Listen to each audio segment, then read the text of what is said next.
साथियों नमस्कार, कैसे हैं आप सब लोग? मज़ामा केम छो कसा आहेस? आप सबको जय श्री राम, जय बालाजी की, जय खाटू श्याम जी की। देखिए, आज एक महत्वपूर्ण टॉपिक पर मैं चर्चा करूँगा। टॉपिक जो है जुड़ा हुआ है धारा 63 बीएसए से।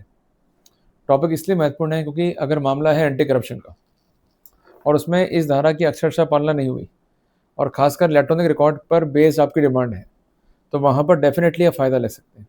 तो क्या-क्या है कानूनी पहलू, कैसे बेनिफिट ले सकते हैं, एक-एक बात को जो है अपन समझते हुए चलेंगे। तो मैं आपको फॉर्म भी जो है डिस्प्ले करूँगा और जो कॉमन मिस्टेक्स हैं, जो यूजुअली करते हैं, वो क्या करते हैं, इसको भी जो है स्पष्ट करूँगा। तो पहले हम लोग डिस्कस करेंगे थ्योरी को, then we will come on the practical aspect. Video जो है थोड़ा लंबा हो सकता है, पर एक नोटबुक जो है लेके बैठिएगा, एक-एक बात को जो है समझते हुए चलिए, ताकि जो ये कंसेंट प्रॉब्लम है, इसका आप सामना कर सकें और इफेक्टिवली आपका डिफेंस जो है रिकॉर्ड पे आ सके। Directly we are moving on the board. देखिए, कोई भी इलेक्ट्रॉनिक एविडेंस है, ठीक है जी, इसको होना है एडमिसिबल, तो उसको धारा 63 बीएसए की जो अक्षरशः पालना है वो सुनिश्चित करनी होगी। अगर सुनिश्चित नहीं हुई तो एविडेंस क्या हो जाएगी, इनएडमिसिबल, तो वहाँ पर फ़ायदा मिल जाएगा। 4 कॉमन मिस्टेक्स जो है कई बार हो जाती है जिसका हम फ़ायदा ले सकते हैं। सबसे पहली बात, जो कंसर्न डिवाइस है उसको प्रॉपरली आइडेंटिफाई नहीं किया गया है। For example, in the random way it is mentioned CCTV taken from a place और हाउस और डिवाइस। ये प्रॉपर जो है तरीका नहीं है। इनको बताना पड़ेगा कि जो ये कंसेंट क्लिप है, वीडियो क्लिप ऑफ CCTV, इसका फाइल नंबर क्या है, ये कहाँ से एक्सट्रैक्ट हुई है, और जो कंसेंट डिवाइस है उसका सीरियल नंबर क्या है। अगर स्पेसिफिकेशन नहीं है मेकिंग का या सीरियल का, तो वहाँ पर एविडेंस क्या हो जाएंगी, doubtful and suspected and we could have the benefit. दूसरी आ रही बात इसमें कि कई बार ऐसा होता है कि फाइल को ये मूव करते हैं from phone to laptop by using copy paste method, जिससे क्या होता है कि जो फाइल की क्रेडेंशियल्स हैं इट गॉट चेंज और एक नया डाटा जो है क्रिएट हो जाता है एक नई डेट के साथ में। इसलिए कई बार यूज़ होते हैं फॉरेंसिक टूल, ताकि जो ओरिजिनल टाइम स्टैम्प है वो अफेक्ट ना हो। क्लियर हो गया अपने को? तो इसलिए अगर ये गलती हुई है तो इसका अपन बेनिफिट जो है ले सकते हैं। तीसरी बात, हर फाइल का है एक specific hash value. Hash value ना लेना जो एविडेंस है उसको करता है कॉम्प्रोमाइज। बेसिकली क्या है हैश वैल्यू, ये काम करता है as a wax seal. Suppose एक एनवेलप है, उस पर एक सील लगी हुई है, क्लियर है, तो बेसिकली एजम्पशन क्या है कि जो भी इसमें एविडेंसेस है वो इंटैक्ट है। अगर ये सील नहीं है तो उसका मतलब क्या है कि एविडेंसेस जो है वो मैनिपुलेट हुई हैं या उसमें चेंजेस जो है हो सकते हैं। क्लियर है। इसी प्रकार जो इलेक्ट्रॉनिक एविडेंस है, अगर उसमें रोकना है मैनिपुलेशन, तो ये हैश वैल्यू जो है काम करता है एज अ वैक्सील, और वहाँ पर श्योरिटी मिलती है कोर्ट को भी कि जो कंसर्न फाइल है उसमें कोई मैनिपुलेशन नहीं हुआ है। अगर हैश वैल्यू कैलकुलेट प्रॉपर नहीं हुई है या उसको स्पेसिफिक नहीं किया गया है, तो वहाँ पर हम बेनिफिट जो है ले सकते हैं। इसके अलावा गलत व्यक्ति ने जो ये कंसेंट सर्टिफिकेट है इसको साइन कर दिया।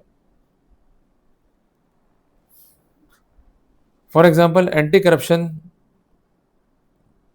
का जो डिपार्टमेंट है उसने CCTV ली किसी बैंक से, पर सर्टिफिकेट का जो पार्ट नंबर ए था ये साइन कर दिया TLO ने, जो कि रॉन्ग है। साइन कौन करेगा? उस बैंक का ऑफिशियल जिसके लॉफुल कंट्रोल में वो डिवाइस था, जिसके जरिए क्लिप जो है जनरेट हुई और उसको फाइनली जो है एक्सट्रैक्ट किया गया। क्लियर हो गया अपने को? तो कुल मिला करके हम ये कह सकते हैं कि जो कंसर्ट डिवाइस है उसका स्पेसिफिकेशन क्लियर है।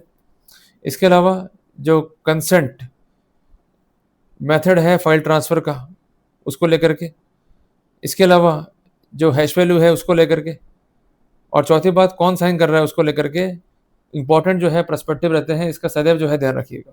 क्लियर है? अब आते हैं प्रैक्टिकल अप्रोच पे कि क्या कहता है सर्टिफिकेट। देखिए इसका जो पार्ट है वो साइन करेगी पार्टी, यहाँ पर आ जाएगा नाम, उसके पिताजी का नाम, पता।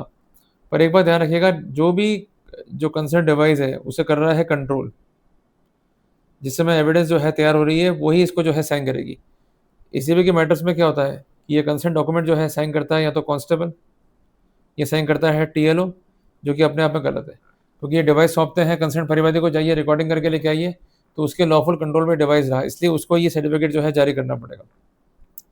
इसमें जो कंसर्न डिवाइस यूज़ में लिया गया उसका जो स्पेसिफिकेशन है वो लिखा जाएगा, मेक कब का है, मॉडल कब का है, कलर कब का है, कब का सीरियल नंबर है।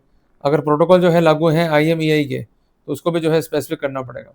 कुल मिला करके उसको ये स्पेसिफिक करना होगा कि जो कंसर्न डिवाइस है उस पर उसका रहा लॉफुल कंट्रोल, और जिसका उपयोग जो है इसने किया to collect the information, to process the information, and apart from that ये वर्क कर रहा है प्रॉपरली। अगर वर्क नहीं कर रहा है प्रॉपरली या आउट ऑफ ऑपरेशन है, तो इससे जो कंसर्न डिवाइस का जो ऑथेंटिसिटी है, जो रिकॉर्ड है, उसका जो एक्यूरेसी वो अफेक्ट नहीं होगा, इस बात को भी इंश्योर करना होगा।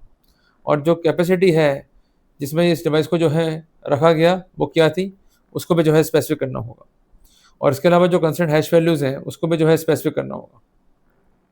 अब क्या करेगा एक्सपर्ट की जो है निकाली गई है हैश वैल्यूज़ और जानकारी दी गई है उसको कंपेयर करेगा। अगर कंपैरिजन में आ रहा है इनकंसिस्टेंसी तो उसको यहाँ मेंशन कर देगा। अगर ऐसा नहीं करा है एक्सपर्ट ने तो definitely we could have the benefit. Clear है बात ये? तो इसलिए जब भी आप केस को लड़ते हो तो ये बहुत महत्वपूर्ण जानकारी है, इस पर आपको जो है ध्यान रखना है कि जहाँ भी वेरिएशंस आ गया या एविडेंस में है इनकंसिस्टेंसी, लैक ऑफ कोलैबोरेशन है, प्रॉपर जो है सैंपलिंग नहीं है, प्रॉपर जो है एविडेंस नहीं है, जो चेन ऑफ कस्टडी है वो मिसिंग है, तो ये बनते हैं vital parameter for the success of defence. इसलिए कोई भी एविडेंस रिकॉर्ड में आ गई इसका मतलब ये नहीं है कि एविडेंस जो है एडमिसिबल हो गई, उसे एडमिसिबल जो है करना होगा, ये दायित्व है कंसर्न प्रोसिक्यूशन का। तो इसलिए बहुत महत्वपूर्ण बात मैंने डिस्कस करी आप सबके साथ में। अभी तो खैर मैं कई टॉपिक्स जो है कवर करूँगा इसमें, पर मोटी-मोटी बात ध्यान रखिएगा ये कि ये कंसर्न सर्टिफिकेट जो है एक मेयर फॉर्मेलिटी नहीं है। ये बेसिकली एक डॉक्यूमेंट है आपके बरी होने का। अगर डॉक्यूमेंट जो है इम्प्रॉपर है, गलत तरीके से भरा गया है, जानकारियाँ आधी-अधूरी हैं और जानकारियाँ कॉम्प्रोमाइज़्ड है, धारा 63 बीएस है, उसकी अक्षरशः पालना सुनिश्चित नहीं हुई, definitely we could have the benefit. इसलिए उनकी दी गई जानकारी प्रॉपर्ली होनी चाहिए मैच विद दैट डॉक्यूमेंट। अगर वो नहीं हो रहा है, तो हम इसका बेनिफिट जो है ले सकते हैं। क्लियर हो गया? जल्दी मिलेंगे एक नए अध्याय में।